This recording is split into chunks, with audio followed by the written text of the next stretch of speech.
Fala galera, mais um vídeo aqui para vocês e com correção da Banca UPA, que eu sei que é um dos temas mais badalados aqui no canal. A Banca UPA é muito frequente, né? Também outras bancas, mas a Banca UPA ela tem todo um destaque especial aqui para nós, tá bom? Então vamos aí para a correção do cargo de sócio-educador, né? Aqui no Ceará, Banca UPA, Universidade Patativa do Açaré. Queria agradecer ao meu amigo Edinho, né? A gente já foi da mesma igreja e ficou a amizade, né? E sempre quando ele faz um processo seletivo, um concurso, ele manda para mim, tá bom? Então parabéns, Edinho, pela dedicação, já é efetivo, né, mas continua estudando, né? Então, parabéns, tá bom? Então, vamos lá, gente. Mais um vídeo aqui para vocês. Peço que vocês vão se inscrever no canal, deixando o like, porque isso ajuda a fortalecer o canal. Cada comentário, cada like que você coloca, comentário aqui, compartilha o vídeo, isso ajuda o YouTube a entender que o canal é relevante. Então, vai compartilhando, vai deixando like, comentando, tá bom? E se você quiser estudar com a gente, nós temos turma. Temos turma só de português para todos os concursos, inclusive português da Banca UPA, e temos turma só para professores, tá bom? Então vamos lá ao que interessa, que é a correção da Banca UPA, tá bom? Então, primeira questão. Lê o texto para responder as questões de 1 a 10. Então, vai ser 10 questões em cima desse texto, né? Aqui a gente já pega a compreensão que está no texto, interpretação que está além do texto, figuras de linguagem, funções da linguagem, tipologia textual, gênero textual, conotação, denotação. E todos esses vídeos você encontra aqui no canal. Então, você pode colocar lá, vamos lá. Coloca aqui, ó. Banca UPA, professor Leandro Silva. Inclusive, nós somos referência, graças a Deus, na Banca UPA, né? Você coloca no Google, no YouTube, no chat GPT, né? Já é mencionado o nosso trabalho, tá bom? Então, ó, tem muito vídeo da Banca UPA e de concursos que a Banca UPA cobra, inclusive um maior em destaque agora no momento, Farias Brito, né? Então, temos aí ó, mais de 40 vídeos só da Banca UPA para você arrasar, tá bom? Então, vai lá conferir muita coisa boa para vocês, tá bom? Então, vamos lá. Show de bola? Vamos lá. Primeira questão. Consulta médica. Consulta médica sempre envolve incerteza. Eu já saio preparado para esperar, mas tem um limite. Salas de espera são apertadas, desconfortáveis e lotadas. Enquanto o tempo passa, as pessoas se entreolham, desconfiadas, tentando adivinhar as doenças alheias. Na última consulta, a espera arrastava. Após quase 2 horas, finalmente fomos chamados. O médico fixado no computador, né, mal nos olhou, né? Isso é verdade, gente, infelizmente.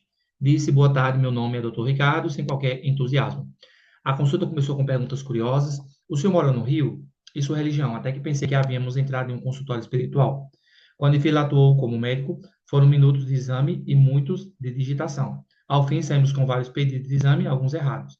Na porta, não resisti e perguntei ironicamente: como é mesmo o seu nome? Doutor Ricardo. Ah, é Ricardo, prazer. Então, no caso, Sarmento, né? Deixou adaptado. Então, aqui, né, gente, é uma crítica ao sistema de saúde. Inclusive, eu até aconselho uma série que você assiste, a gente tá na Netflix, ela tá bombando, que é O Inexplicável. Muito boa e retrata, assim, a questão da saúde, né? Então, assim, gente, a questão da saúde pública, ela precisa ser revista, porque, assim, tem que ter fiscalização. Muitas vezes o médico nem olha para você, tá lá o médico mexendo no joguinho, no celular, nem aí para você, e nem algum tipo de punição acontece, né? Então, vou dar um exemplo. Ó. Nós, professores, nós somos supervisionados em tudo. Chegar no horário, entregar o plano, fazer frequência, resultado de aluno, se está lendo ou não, cobrança dos pais, cobrança da escola, cobrança do sistema, né? Então, nós, professores, eu digo que a minha realidade, nós somos muito cobrados. Então, os médicos, entre aspas, nem todos, deveriam ter mais cobrança, deveria ter mais fiscalização, porque muitas vezes é um atendimento péssimo, né? Coloca aí nos comentários se você já foi atendido de forma ruim em algum hospital. Mas também temos que fazer uma ressalva a médicos bons, né? A hospitais bons, existem também hospitais bons e médico bom, mas eu creio que é preciso haver maior fiscalização da parte do poder público em relação à saúde, tá bom? Vamos lá, primeira questão, fica aqui a minha crítica. Questão 1. No texto Consultas Médicas, o autor descreve sua experiência em um atendimento médico, considerando o tom e a construção do relato é correto afirmar. Então, pelo tom da fala, a gente pode determinar o quê? O autor critica a falta de empatia e o distanciamento do médico, evidenciado pelo foco excessivo no computador e pela ausência de interesse genuíno pelo paciente. Creio que está certo. O autor apresenta um relato objetivo e imparcial, sem demonstrar qualquer opinião sobre a consulta. Não, ele demonstra a opinião dele. A menção às perguntas sobre a religião e residência reforça a preocupação do médico com a saúde mental do paciente. Não. O texto destaca a eficiência do atendimento médico? Não. Eficiência não. Então, aqui foi de boa. Eu creio que o gabarito da primeira seja a letra A e concordo com o que está ali, tá bom? Show. Segunda questão. Primeira letra A, aluno meu não erraria essa, né? Segunda, no texto Consulta Médica, o autor constrói uma crítica à experiência de atendimento médico a partir de uma estratégia narrativa específica, considerando a estrutura do texto e os efeitos produzidos pela escolha do narrador e pelo uso do recurso linguístico, analisa as afirmativas a seguir e a alternativa incorreta, ou seja, errada, né? A oposição entre a longa espera na recepção e a rapidez no exame físico contribui para a construção do senso de frustração do narrador, reforçando a crítica ao modelo de atendimento que valoriza mais a burocracia e os procedimentos administrativos do que a interação entre o médico e o paciente. No caso, está certo. O narrador adota um tom irônico e sarcástico, principalmente na conclusão do texto, quando finge não lembrar o nome do médico, expondo sua insatisfação com o atendimento. Esse reforço reforça a crítica e a impessoalidade e mecanização da consulta. Sim, certo? A escolha da primeira pessoa como foco narrativo, eu, intensifica a subjetividade do relato, tornando parcial e conduzida a interpretação do leitor para a visão negativa da experiência vivida, sem apresentar contrapontos ou possíveis justificativas para a postura do médico. Hum. O autor utiliza um registro formal e impessoal, evitando qualquer tipo de juízo de valor ou envolvimento emocional. Não, ele tem um envolvimento de valor emocional. Inclusive, muito bom aqui, gabarito, letra D, tá bom, gente? Inclusive, gente, a Banca UPA, ela tem dominado os concursos no Ceará, pelo menos assim, vamos dizer, não na parte da capital, ali na parte metropolitana ali do Ceará, né? Mas mais para a parte do interior, a Banca UPA pegando tudo, tá bom? Inclusive, o professor é aprovado na Banca UPA e tem muitos alunos aprovados pela Banca UPA, tá bom? Terceira. Com certeza, a terceira letra D, tudo ok até aqui. Gente, eu não vou dizer que a questão cabe recurso sem caber, tá bom? Eu vou julgar e analisar se realmente procede. No trecho, até pensei que havíamos entrado em um consultório espiritual. A oração subordinada destacada, que havíamos entrado em uso consultório espiritual, é essa função D. Vamos lá. Até pensei que. Oração subordinada substantiva objetiva, direta, pois complementa o sentido do verbo pensei, funcionando como objeto direto. Oração subordinada substantiva complementa nominal, pois complementa o sentido de pensei, funcionando como termo integrante da oração. Oração subordinada adverbial concessiva, pois introduz uma ideia contrária ao que foi afirmado na oração principal, estabelecendo um contraste do enunciado. Oração subordinada restritiva, pois especifica qual tipo de pensamento ocorreu, delimitando o sentido da oração principal.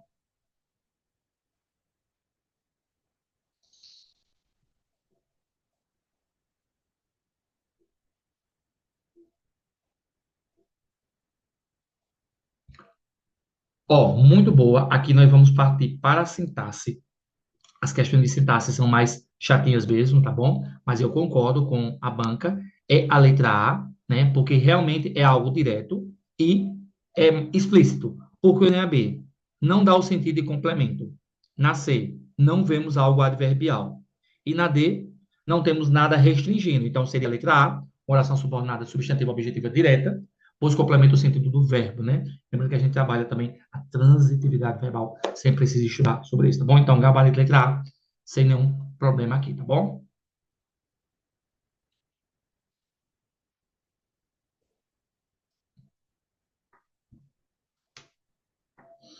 Vamos analisar essa quarta aqui.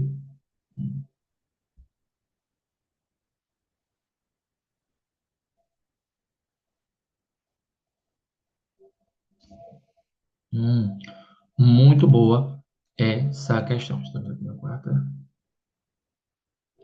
letra B. Vamos lá.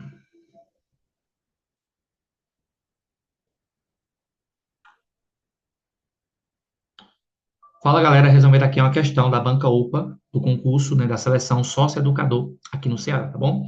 No trecho, na última consulta, a espera se arrastava.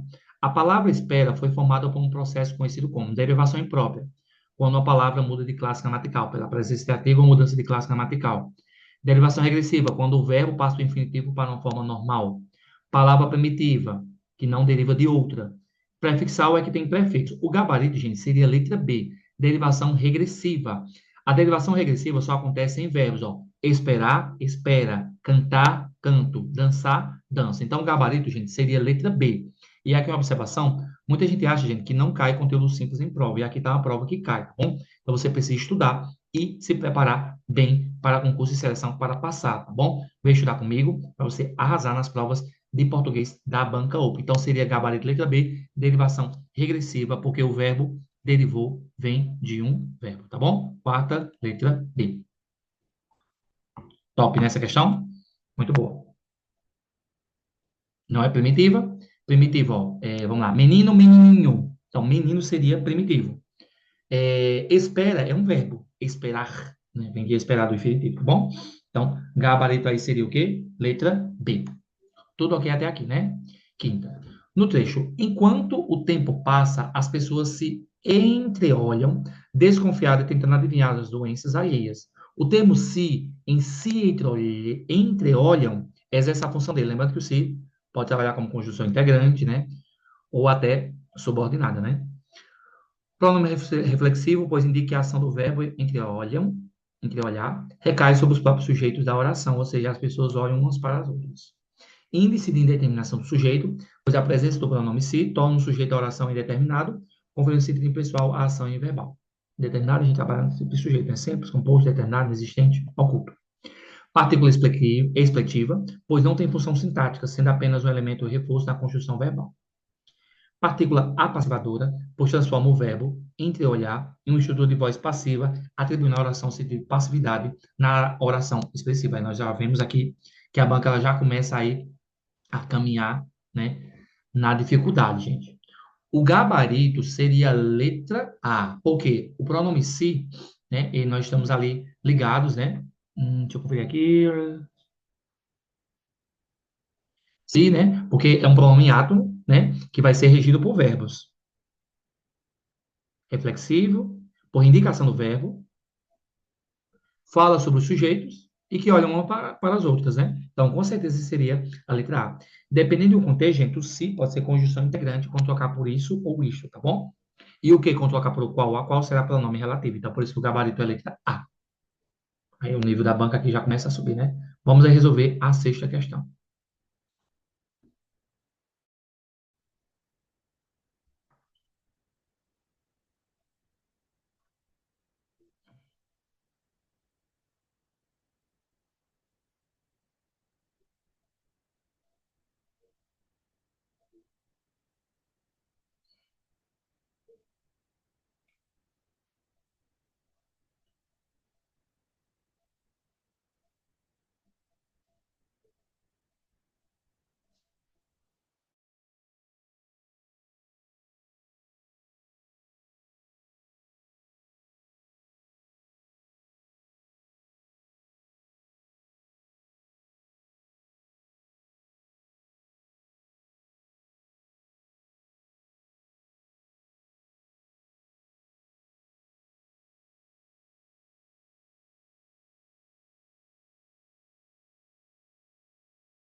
Vamos lá. Então, vamos agora para a sexta questão, né?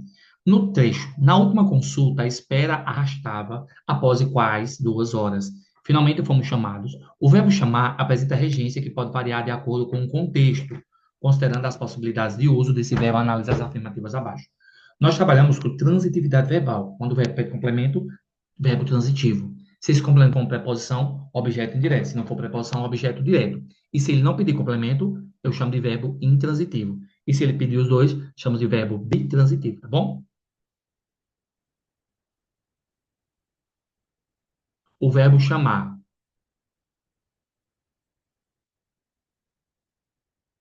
No contexto do texto, o verbo chamar é usado na voz passiva analítica, sendo transitivo direto, pois exige o objeto direto, que na passiva torna-se o sujeito à oração.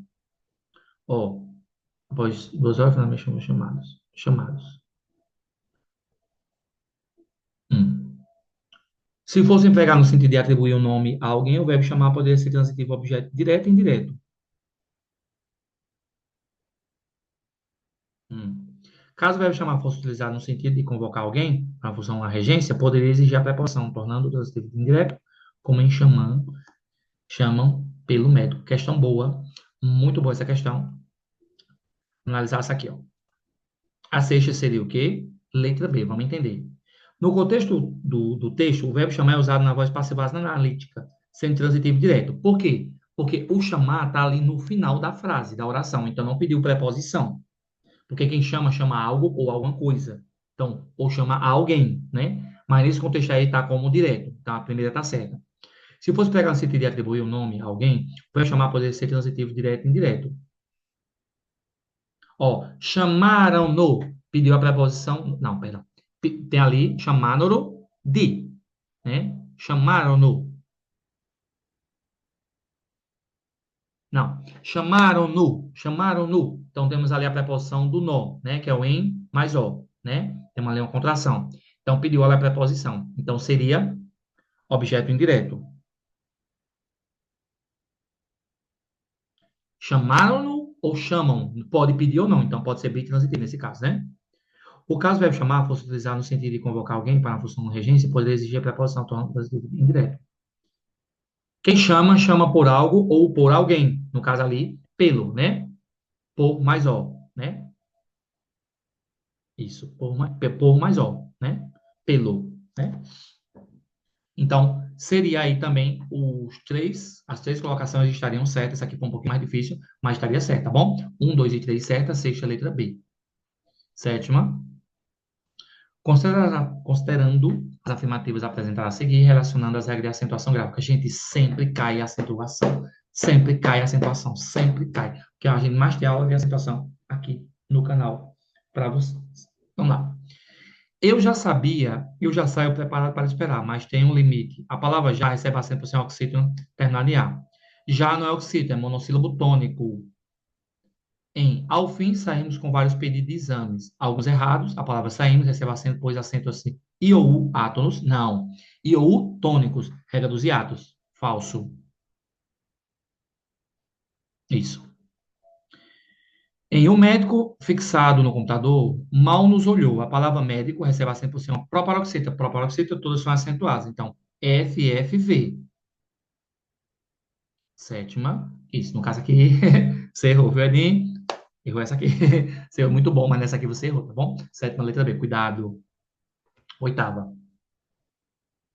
O médico fixando o computador mal nos olhou. A palavra mal está corretamente empregada, pois indica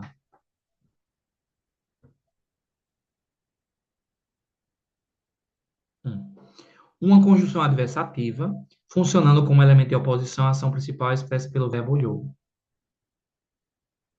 Mal não é conjunção com L, mal é advérbio. Um advérbio de intensidade, conferindo à frase o significado de que o médico olhou muito rapidamente para o paciente. Não é intensidade, não. Um substantivo masculino, não, substantivo, pelo amor de Deus. Um advérbio de modo, sim, porque ele mal olhou. A ideia de que o médico olhou de forma insatisfatória sem atenção e interesse. Isso, porque é um advérbio de modo, não é um substantivo e nem é uma conjunção. Gabarito letra D, tá bom? Isso. Oitava letra D. Nona. No trecho, sala de espera são apertadas, desconfortáveis e lotadas. A concordância entre os termos obedece à norma padrão da língua portuguesa. Com base nessa estrutura, analise as afirmativas a seguir.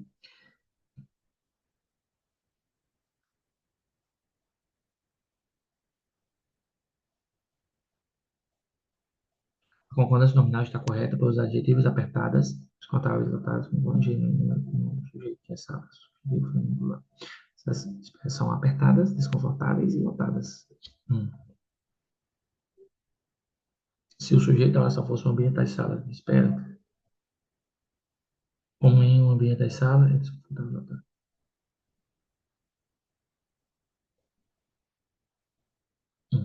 A flexão verbal são está correta, pois concorda com o sujeito. Espera, aqui, temporal.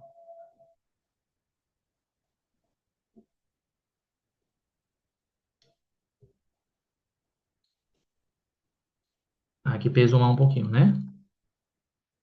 Analisar essa questão. Aqui estou na nona. A nona deu letra A. Vamos entender por quê.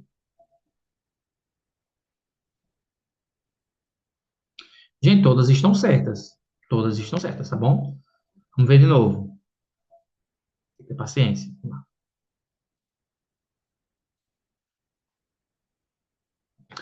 A concordância nominal está correta, pois os adjetivos apertadas e desconfortáveis e lotadas concordam em gênero e número com o plural do sujeito. Concordância nominal, verbal, sempre é importante estudar isso aqui, tá bom, gente? Nós temos vídeo no canal sobre isso. Tudo ok. 2. Se o sujeito da oração fosse o ambiente da sala de espera, o predicativo deveria concordar com o ambiente. Sim, o predicativo fala algo sobre o sujeito. O ambiente da sala de espera é desconfortável e lotado. Isso, sim. A flexão verbal são está correta, pois concorda com o sujeito. Salas de espera, né? São, plural, que está no plural. No entanto, o caso do núcleo sujeito fosse um substantivo coletivo, como o conjunto de salas, o verbo deveria ficar no singular. O conjunto de salas é desconfortável. Sim, tudo ok, tá bom? 1, 2 e 3 estão certas, o gabarito seria a letra A. Gente, nenhuma questão, até o momento, não cabe recurso, tá bom? Lembrando que eu só vou trabalhar a parte do português, tá bom? Que é a minha área. Quando tem conhecimentos pedagógicos, é o corrigir dos professores. Na letra eu corrijo porque eu não tenho domínio, né? Da atualidades não é minha área. Se o sujeito à oração... Não, décima, né? No trecho, enquanto o tempo passa, as pessoas se entreolham, desconfiadas, tentando adivinhar as doenças alheias. A ausência da crase adivinha as doenças alheias. Justifica-se pelo fato de que... Crase, gente. Crase sempre cai. Vamos lá.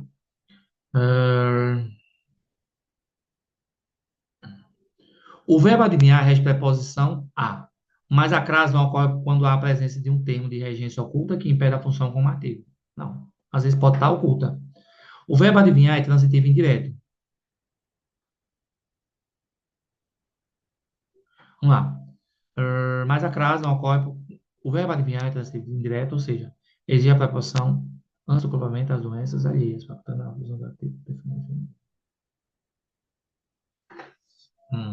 O verbo adivinhar é transitivo direto, ou seja, não existe preposição antes do complemento das doenças alheias, impedindo a fusão com o artigo definido feminino as. A construção, as doenças alheias, funcionam como um adjunto adverbial, de modo de, por essa razão, a crase não é necessária na estrutura da frase. Na alocução adverbial, vai pedir a crase, independente da regra, né? Então, seria a letra C. Porque quem adivinha, adivinha algo ou alguma coisa. Não pede a preposição. Então, se não pediu, é um transitivo direto, gente. Ó, isso aqui é figurinha marcada na banca UPA, você não pode errar. Aluno meu não erra assunto de crase, gente. O que eu mais trabalho aqui é crase, acentuação, regência. Então, você vê, tudo que a gente trabalha é aqui na prova, tá bom? Então, gente, é isso. O gabarito, no caso, oficial, né? Preliminar, mas nós já podemos dizer, não vi nenhum problema em gabarito, tá bom? Vou fazer aqui a troca e seria esse aqui, tá bom? Então, espero que tenham gostado, né? Vai se inscrevendo no canal, deixando o like, porque dessa forma você ajuda aqui o professor a continuar seu trabalho, tá bom? Manda esse vídeo para todo mundo, aí eu vou fazer outra correção, agora da banca UPA, de Lavras da Mangabeira, tá bom? Então aí, gente, se inscreve no canal, deixa o like, vem estudar comigo, valor acessível, material de qualidade, graças a Deus, com muitos alunos aprovados, inclusive na banca UPA, tá bom? Até a próxima, se Deus quiser. Um abraço e fui. Valeu, Edinho. Moral.